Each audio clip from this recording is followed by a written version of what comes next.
I mean, I'm interested in hearing how you all settled on your subjects. I mean, Rashida, you have an even more intimate connection to your subject because the film is about your father, Quincy Jones. Growing up, did you have a feeling you were sharing him with the world, and did that play into the decision to make this film? Oh yeah, absolutely. I mean, me and all of my siblings and anybody who's ever loved him shares him with the world, and that's part of loving him. I think the reason I wanted to make this is because he is well documented. There's actually really kind of extensive pieces on him, but he's so accomplished that you never get to actually spend time with him in any of those pieces because you have to cover the decades of success that he's had.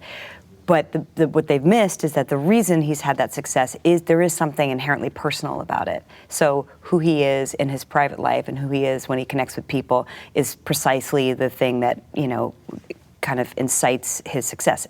Also hard work and talent, but it is one of the many things. I mean, did he need any encouragement to open himself and the rest of your family up to the cameras? He was very, very generous. He loved it, actually. He liked everything except being mic'd up every day. He hated that. But he's happy to be done with that. But he was like, you know, many times we would think we were done filming for the day, and he'd be like, aren't you coming in to the hotel? It's like 3 in the morning, 4 in the morning. He was very generous, and he also said, I don't want to see anything until you're done, which to me, I mean, the complications with knowing your subject is that they're going to have some sort of like micromanaging control over, you know, the story you tell, and he did not do that at all, and that's probably the only reason I did it.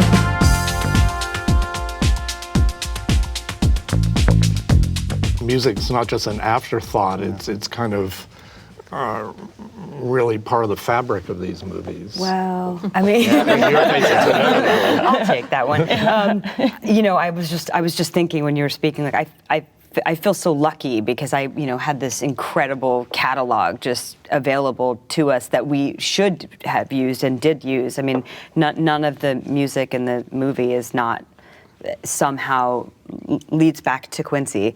And so to have somebody who's created music that expressed a certain emotion and then to be able to pair that with an emotional moment in his life is a real huge blessing. That being said, it spans so many decades and there's so many different types of genres, and so the music selection became essential to the storytelling because, you know, it can be anything from the Sanford and Son theme song to, you know, Soldiers in the Rain, which is this really emotional piece that he did. And to make sure that the kind of stop and start, like the gears of the movie felt right, it did all kind of end up being predicated on the music selection, for sure. When you've got like the greatest living composer, you know, arranger, producer of all time, it's kind of like... There's so much of it, though. There's so much music. There's so much music. I can't imagine when at the end of the film, when it tells you how many albums he's worked on and shows, it would take the rest of your life to listen to it all. I know. But it's also great, you know, embarrassment of riches.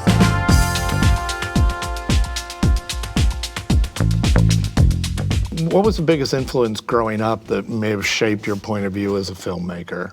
I watched a lot of TV growing up, and again, I feel like it's the storytelling aspects. Any film by Mike Nichols was the reason I wanted to become a filmmaker, because it doesn't matter who the people were in his movie. There's pathos and heart and intelligence. The reason I thought it would maybe be a good idea to make Quincy was I saw this movie Still Bill about Bill Withers that I thought was so tender, and it was such a great balance of a personal story and educating people who weren't fans of his. I just was really moved by that movie.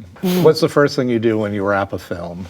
I mean, sorry, this sounds really corny, but probably just like a drink. You know, Al and I definitely had a couple beers after we finished. Yes. It's nice release. Daily. Hi, I'm Julie Cohen. I'm Bing Liu. I'm Tim Wardle. I'm Rashida Jones. Thanks for watching. Thanks for watching. Thank you for watching The Hollywood Reporter. The Hollywood Reporter. The Hollywood Reporter Roundtables on YouTube. On YouTube.